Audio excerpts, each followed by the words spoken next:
अस्सलामुअलैकुम। मोहम्मद अज़हर सिद्दीक अपने programme political diaries के साथ हाजिर खिदमत है।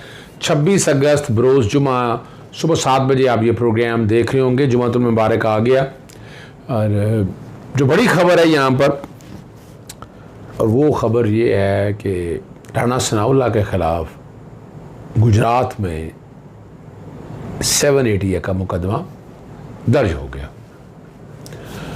देर आए दुरुस्त आए, बहुत पहले ये काम होना चाहिए था ताकि ये जो तफरीक है, ये जो डिस्क्रिमिनेशन चल रही थी, मैं तो बड़े अरसे से कह रहा था कि इन लोगों के ख़िलाफ़ मुकदमा दर्ज होना।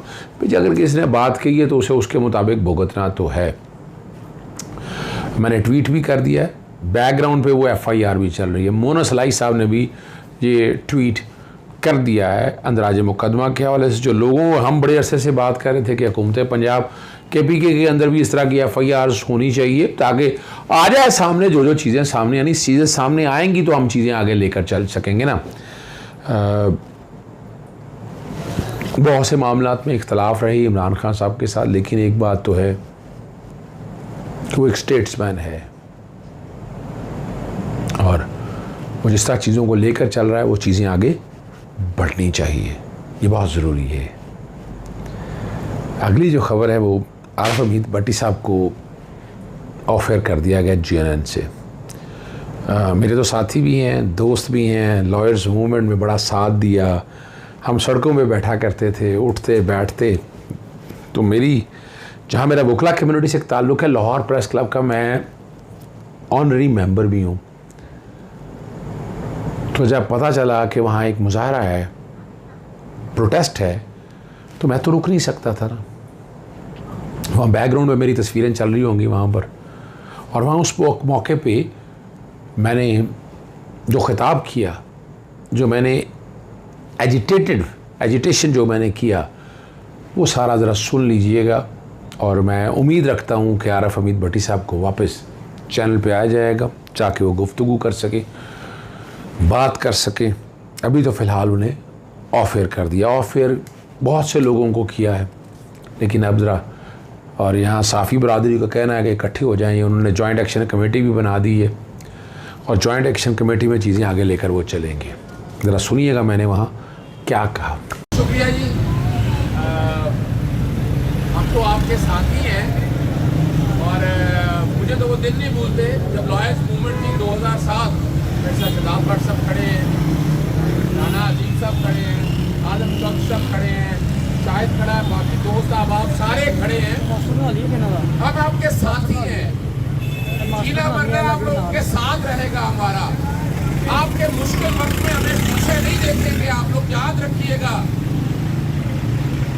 यानी मैं बैठ के वो वाला दौर जब जनरल रिटायर्ड परवेज मुशर्रफ का दौर था, उसमें आप लोग फ्रंट लाइन के खिलाड़ी थे। आज तो कहने की जमहूरियत है, कहने की जमहूरियत है, क्या हम लोग पीछे हटेंगे? सवाल ही पैदा नहीं होता। आरिफ हमीद साहब वो एक सितारा है कि जो हमसे है। हम लोग कोई सोने के चम्मच लेकर पैदा नहीं हुए हैं, मेहनत से यहाँ तक पहुंचे हैं। ये हमारे सारे भाई, पता है हम सब लोगों को, जो सोने के चम्मच लेकर आए हैं, जो स्काई लैब तक के जरिए पहुंचे हैं, ये वो लोग हैं जिन्होंने आज़ादी सहाफत के लिए कुर्बानियां दी हैं। खड़े हैं लाहौर प्रेस क्लब के सामने, ये वो जगह है जहाँ ये सियासतदान, मैंने तो उनको यहाँ देखा है, हालत उनकी क्या क्या हालतें थी। यानी बजाय ये कि हम लोग एहतजाज के लिए आए, इन लोगों को आना चाहिए था सामने। ये आकर कहते, इज़हार यकजहती करते। पाकिस्तान मुस्लिम लीग नून के हवाले से तो आप देख चुके हैं, लेकिन मुझे दुख और अफसोस पाकिस्तान पीपल्स पार्टी के हवाले से है, उनके दोस्तों के हवाले से है कि वो जो जमहूरियत की एक हामी और हमेशा आज़ादी इज़हार राय में फ्रंट लाइन पे होती थी, वो क्यों खामोश है? ये मौका है, आप जो भी करना है, जो एतराज़ात हैं वो आए, लेकिन आवाज़ को मत दबाएं। आर्टिकल 19 बहुत क्लियर है और इसके लिए हमें किसी हद तक भी जाना पड़े। मैं सारे दोस्त अहबाब यहाँ मौजूद हैं, की मौजूदगी में ऐलान कर रहा हूं कि हम सुप्रीम कोर्ट के सामने आर्टिकल 19 की तशरीह के लिए, जद्दोजहद के लिए, कुर्बानियों के लिए और जो पाबंदियां अनदेखी लगी हैं अगर लगा दें वो उनको स्पेसिफाई कर दें हर एक के लिए। इंशाल्लाह हम गुजारिश करेंगे वहाँ पर कि आ जाएं, इस मामले को आप ले चले, जो कोई भी करना है तय कर दे, आइन क्या कहता है, कानून क्या कहता है, और अगर किसी की आवाज़ दबानी है तो खुदारा मुआशी कत्ल मत करें। जी, आपने वहाँ गुफ्तगू सुन ली और कोई एहसान नहीं किया। ये जिम्मेदारी है हमारी, आपकी, आर्टिकल 19 की तहफ़्फ़ुज़ की जिम्मेदारी है। हम नहीं चाहते कि वो जो राइडर लगे हुए हैं ना, आर्टिकल 19 बैकग्राउंड पे चल रहा है, वो क्रॉस किए जाए। वो क्रॉस नहीं कर रहे हैं, मैं फिर बता दूं आपको, वो क्रॉस नहीं कर रहे हैं। इसी तरह इस्लामाबाद हाई कोर्ट में एतराज़ के साथ एक तौहीन अदालत की जो दरख्वास्त है वो समाअत के लिए रख दी है। मरियम नवाज़, राना सनाउल्लाह, मौलाना फजल रहमान और दीगर के ख़िलाफ़ ये तौहीन अदालत की दरख्वास्त दायर कर दी है। मुकामी वकील हैं अली एजाज भुट्टर, इस्लामाबाद हाई कोर्ट में दरख्वास्त दायर की है। अताउल्लाह ताड़ और मरीम औरंगज़ेब को भी तौहीन अदालत दरख्वास्त में फ़रीक बनाया गया। सोशल मीडिया के ज़रिए मालूम हुआ कि मरीम नवाज़ और दीगर को पाकिस्तानी इदारों अदलिया का एहतराम नहीं, बदकिस्मती से ये लोग हुकूमती मामलात भी चला रहे हैं। बार बार तौहीन की, आला अदलिया के जज़्बे ज़बान इस्तेमाल की। इनके बयानात के ज़रिए इंसाफ के निज़ाम इंसाफ की साख पर सवाल उठाया कर अवाम को अदलिया से एतमाद उठाने की कोशिश की गई। और 25 जुलाई को जो है मरियम नवाज़ की जो प्रेस कॉन्फ्रेंस है उसका ट्रांसक्रिप्ट भी साथ वो लगाया गया और चेयरमैन पैमरा को अदलिया के ख़िलाफ़ प्रेस कॉन्फ्रेंस का ट्रांसक्रिप्ट जमा कराने की हदायत की जाए। अब मरियम नवाज़ और दीगर के ख़िलाफ़ तौहीन अदालत की दरख्वास्त दायर की जाए। यहीं पर एक साथ बात आपको लेके चलता चलूँ कि ज़ेबा चौधरी, इमरान खान साहब जब वहाँ पेश हुए तो ज़ेबा चौधरी के बारे में जो है ना कि उनका मकसद ये नहीं था रेमेडी लेने का था, उन्होंने मीडिया से जो डिस्कशन की, पहले ज़रा वो सुन लीजिए। आज़ादी की जंग हम जीत कर रहेंगे, असद उमर की जानिब से कहा गया। और कुछ देर कबल इमरान खान ने भी मीडिया से गुफ्तगू की, उन्होंने क्या बात की आपको सुनवाते हैं। सिर्फ ये चाहता हूँ कि जो भी ये फैसले कर रहे हैं और करवा रहे हैं उनको अपने मुल्क का सोचना चाहिए। खौफजदा हुए तहरीक इंसाफ की ताकत से वो फैलती जा रही है, बाई इलेक्शन जीतते जा रहे हैं। जल्द से पाकिस्तान की तारीख में कभी इतने बड़े नहीं हुए। उस खौफ से ये टेक्निकल नॉकआउट करने के लिए, अपनी ज़ात को बचाने के लिए ये मुल्क का मजाक उड़ रहा है। क्या रिपब्लिक है कि यहाँ कोई कानून है ही नहीं, जो मर्जी जिसके ऊपर कर दो। और वो आदमी जो सबसे बड़ी पार्टी का हेड है उसको इसके ऊपर गिरफ्तार करने की कोशिश करें इस केस के ऊपर। मैं सिर्फ ये चाहता हूँ कि जो भी ये फैसले कर रहे हैं और करवा रहे हैं उनको अपने मुल्क का सोचना चाहिए। खौफजदा हुए तहरीक इंसाफ की ताकत से वो फैलती जा रही है, बाई इलेक्शन जीतते जा रहे हैं। जल्द से पाकिस्तान की तारीख में कभी इतने बड़े नहीं हुए। उस खौफ से ये टेक्निकल नॉकआउट करने के लिए, अपनी ज़ात को बचाने के लिए ये मुल्क का मजाक उड़ रहा है। इमरान खान मीडिया से गुफ्तगू कर रहे थे अब से कुछ देर कबल, और उनका ये कहना था कि जो लोग भी ये केसेस बनवा रहे हैं उन्हें अपने मुल्क का सोचना चाहिए। ये लोग खौफजदा हैं क्योंकि PTI मुसलसल जीतती जा रही है। जितने भी बाई इलेक्शंस है उसमें भी PTI को कामयाबी नसीब हुई है। साथ साथ इमरान खान ने कहा कि अपनी ज़ात को बचाने के लिए पाकिस्तान का मजाक उड़ाया जा रहा है, मुल्क के साथ खेला जा रहा है और ये लोग PTI की मकबूलियत से खौफजदा हैं। इमरान खान ने क्या कहा एक बार फिर आपको सुनवाते हैं। नहीं हुए। उस खौफ से ये टेक्निकल नॉकआउट करने के लिए, अपनी ज़ात को बचाने के लिए ये मुल्क का मजाक उड़ रहा है। क्या रिपब्लिक है कि यहाँ कोई कानून है ही नहीं, जो मर्जी जिसके ऊपर कर दो। और वो आदमी जो सबसे बड़ी पार्टी का हेड है उसको इसके ऊपर गिरफ्तार करने की कोशिश करें इस केस के ऊपर।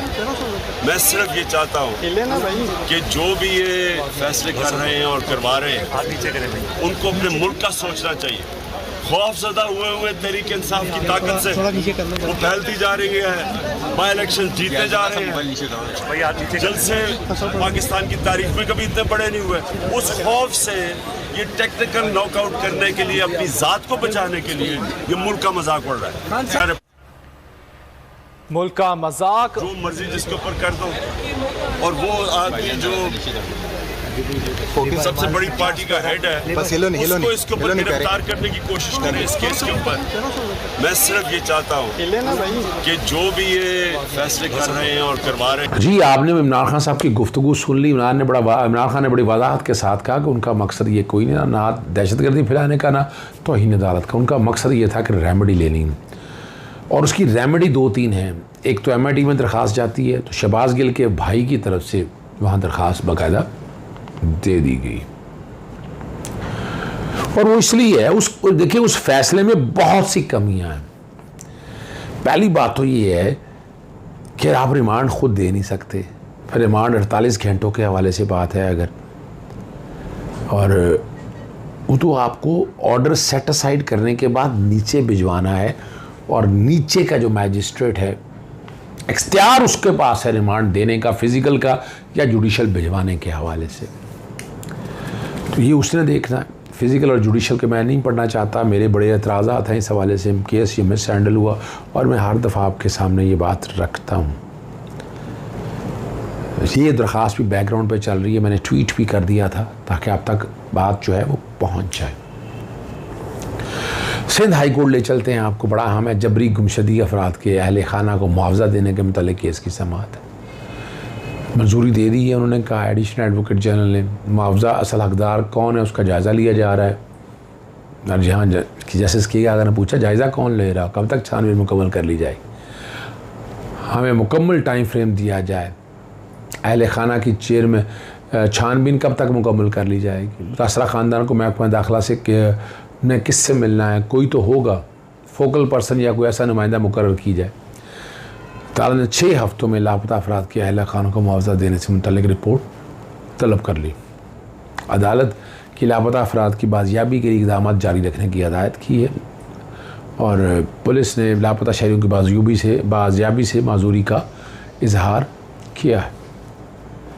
और सिंध हाई कोर्ट में एक और बड़ा ज़बरदस्त है, लियारी नदी और मुली नदी के अतराफ़ गैर कानूनी आबादियों का क़याम है। आपने देखा, कई तस्वीरें मैंने ट्वीट पे शेयर की हैं, कुछ चल भी रही होंगी आपके सामने, कि सैलाब ने जितनी तबाहकारियाँ की हैं इस मुल्क के साथ, जितनी ज़्यादती हुई है, सारे खामोश बैठे हुए, हुकूमतें खामोश बैठी हैं। गैर कानूनी आबादकारी और तजावज़ात के ख़िलाफ़ दरख्वास्त है। जिस वक्त आबादियाँ बन रही थी उस वक्त कहाँ थे, नालों के तरफ आबादियाँ कायम हो गई, मकानों को लीज़ें मिल गई। जस्टिस हसन नज़र रिजवी, सुप्रीम कोर्ट नालों से तजावज़ात का ख़त्म करने का हुक्म दे चुकी है। लियारी और मुली नदी बहुत अहम है, जिसमें दूसरे इलाकों का पानी दाखिल होता है। अगर गैर कानूनी आबादियों को नहीं रोका गया तो गुज्जर और औरंगी नालों जैसा हाल होगा। ये दरख्वास्त ने बताया। नालों पर तजावज़ का मामला जो है सुप्रीम कोर्ट में ज़ेर इल्तवा है। अदालत ने दरख्वास्त गुजार को सुप्रीम कोर्ट से रुजू करने की हदायत जारी कर दी है। ये जो कि मामला वहीं से रिलेटेड है, सैलाब की बहुत बुरी हालत है, वहाँ तक की चीज़ें आप लोगों के पता होनी चाहिए क्या हैं। इब्राहिम हैदरी में गोट के नाम पर तजावज़ात का केस है। सैलाब और बल्दियाती इंतखाबात को काम ना करने का बहाना बना लिया। जवाब के लिए मुख्तार का बिन कासिम की गैर हाज़िरी पर अदालत बरहम। ये क्या रवैया है कि जवाब आया ना या मुतल्लिका अफसर ख़ुद अदालत पेश हुए। सैलाब ज़दगान की इमदाद के कामों और बल्दियाती इंतखाबों की तैयारी में मसरूफ़ थे। सूबा सिंध में गैर मामूली हालात के बाइस अफसरान अपने दफातर में दस्तियाब नहीं हैं। उन्हें आइडियल हालात में दिए जाने चाहिए काम ना करने के लिए। जस्टिस साहब ने कहा मुतल्लिका अफसर ने मई में जवाब दाखिल करने की यकीन दहानी गई। इस वक्त बारिश कहाँ थी, 3 माह हो गए हैं बहाने बनाने पर तुले हुए। 1 माह के अंदर रिपोर्ट दाखिल करे। भाई 1 माह चले। इलाके में 9 एकड़ ज़मीन पर गोट मंजूर हुए। जाली सिंध पर सरकारी अफसर की मिली 200 से ज़्यादा एकड़ पर अलाटमेंट हो चुकी हुई है। गैर कानूनी तजावज़ा ख़त्म की जाएँ, बाकी ज़मीन पर रवाई सहूलियत फराहम की जाए। अफसरान सैलाब ज़दगान की मदद और काम में मसरूफ़ हैं।